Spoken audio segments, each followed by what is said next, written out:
Welcome to Stock Time to Improv. I'm Mary Scott with Business Riff, and I want startups to be wildly successful.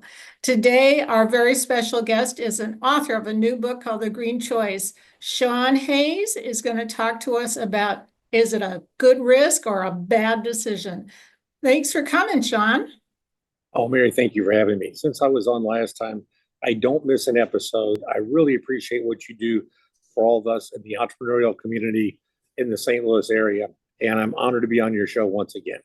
Oh, I'm so happy you could come and congratulations on the new book. So let's talk about this.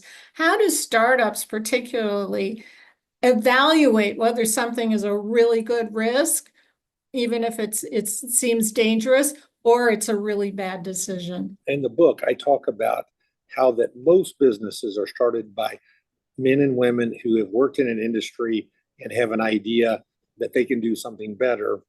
And it's based on your experience in that industry. I go into a little bit of anecdotal information. I'm telling people, if you've been successful in in an industry and you decide to go into business in something totally different, that really drops your percentage of being successful. I've seen so many people. I broke my heart one time. A guy was an insurance man, and he and his wife had a passion for a restaurant, and they'd done so well in the insurance industry, and he ended up starting a restaurant. And as you know, that's a tough business. All businesses are tough, and they had to declare bankruptcy. And the good news is he was young enough. He was in his early 50s. He could start over. Most people can't do that. So the good the good risk is staying close to your knitting, staying what you've been trained in, and doing something better. Some of the best businessmen and women I've seen are people who came from large companies where they were in a niche area, and there just was no freedom. You had to do it one way because in a big company it's so large you can't deviate, and they find a little niche, a little sliver of a niche off of what they'd done for 5 or 10 or 20 years, and they really did well. Right. And even if, you're going for something you're passionate about, go work for someone else in that industry for at least a year just to verify that your passion is going to sustain, as well as you're going to learn about that industry and all the back end things that you had no idea going into, right? Well said. And it's funny you said I ran into a man the other day who I know through an associate, and he had a mechanics shop and he did well. But he said what people didn't realize is and most people think revenue is income. He said I had a lot of revenue, but it was hard to get the income. And I learned that as much as I loved doing what I was doing, I was better off just working for somebody else, because he said 7 years of no vacations, of meeting payroll and paying payroll taxes weren't worth it. And that's why I say this journey isn't for the lighthearted or for everyone, but it's that experience, and it's watching others, because you and I know we can't make every mistake ourselves. We have to learn from others. And it's extremely expensive to make all the mistakes yourself. It is, and I've made a lot of them. In my first book, I talk about one where I lost $1,548,000 in a weekend. You know, and I still remember that. And the good news is we were big enough, no one noticed. But most people can't lose $1,500 in a weekend in a small business, and it's a life, but it's a fun life. In the book I was asked the question on a show like yours about a year ago, and they said, "What is to you the most important thing to be an entrepreneur?" And I said, "It's freedom. It is truly what this country is. It's about being free." I didn't say it was easy. I don't guarantee your success, but you have a freedom that's very hard to get in life. And that's why I'm so excited to hopefully help people. My book isn't about you need an LLC or you need the taxes and S corp. It's about the things that will make you successful. And I always go to in small businesses, if it has any retail aspect, the lease is the most important thing. And even in an e-commerce business, I talked to a young man who's doing very well. He's been doing it 7 years. He's making about $150,000 a year, but he understands cash flow. And I talk a lot about cash flow because my brother-in-law and I bought a company a long time ago, and we almost sold ourselves out of business because, we had sales, but when people don't pay you, when people don't pay COD in a lot of businesses, and you end up that you're in a working capital business. All those little things that when you work for a big company or you've never owned your own business, you don't think about. And that's the things that can get you in trouble. Sure. And being able to trust customers to really know your niche well enough to know what kind of returns you're going to be getting.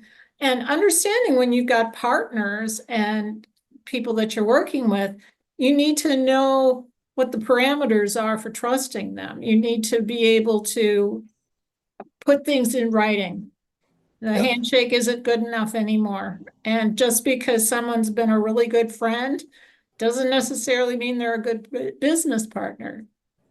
I couldn't agree more. There's a very, very large company in St. Louis that anyone who lives here knows.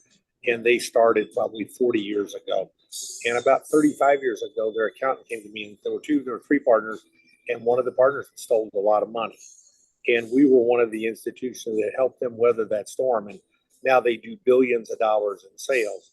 But that trust, like you say, you have to have systems in place, all those little things.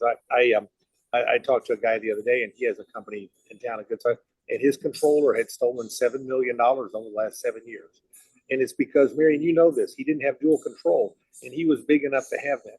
All those kind of things are the things that are the difference between success and failure. It doesn't matter how good your product is or anything else.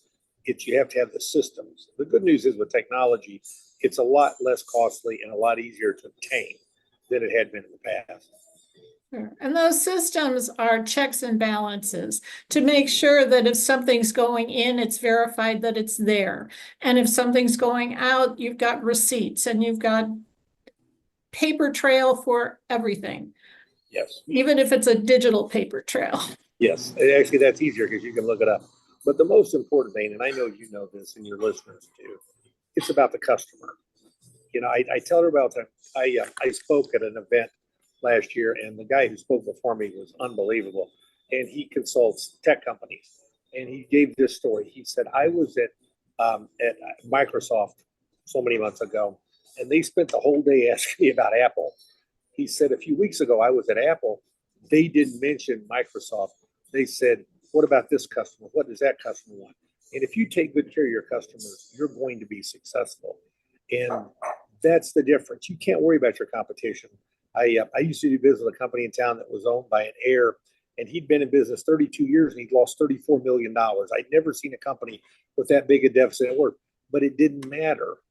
But you and I know no one else can compete with someone like that. So if you're taking care of your customers, it doesn't matter how crazy your competition is doing. And I can't reinforce that enough. It's customer, customer, customer. And give them what they expect and then something they don't expect and leave them wanting more. Exactly. And get paid for your time and your effort.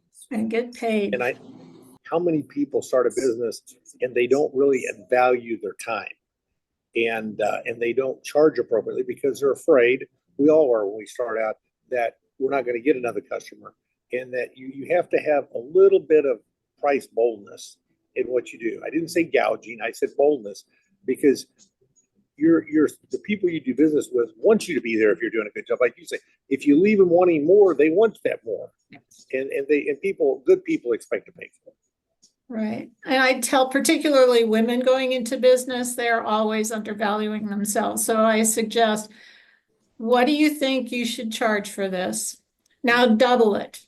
And now add 20%. And that's your baseline. I'm going to quote you on that. I love that. I tell them, what were you making in corporate America? And what do you make? Add them together, divide by 2 and divide by 2,000. And whenever somebody wants your time, think about how much that time's costing you. Not that you don't want, there are times you give your time away, but you can't give all of it away. That's true. Well, thank you so much, Shaun Hayes. We'll put information in the comments so people can get your book, The Green Choice. Well, thank you. It'll be out in about 6 weeks. And as always, it's at ShaunHayes.com. And I spell Shaun right, ShaunHays. Enjoy your summer. I look forward to seeing you again. Take care, Mary. Thanks so much. And I'm Mary Scott with Business Riff. I want startups to be wildly successful. And one of the best things you can do to accomplish that is book a call with me at businessriff.com. And join us again next time for Stuck, Time to Improv.